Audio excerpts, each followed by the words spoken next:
Good morning.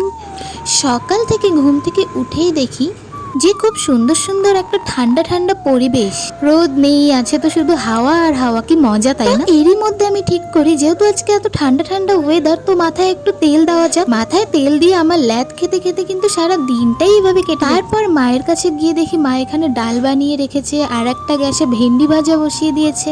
তো মা বললো চট করে যা স্নানটা সেরে ফেল। আমি কিন্তু একদম স্নান করতে চলে গেলাম। স্নান করে আসার পর পাশেরই এক দাদার দোকানে গিয়ে একটা লিচি নিয়ে আসলাম, সেটাই আমি খাচ্ছি। আর এর মধ্যে আবার মার চিল্লানো, কিরে ভাত খেয়ে নেই, দুপুর তো হয়ে গেল। তো তারপরে আমি এখানে খেতে বসে গেছি, আর সানডে মানেই চিকেন।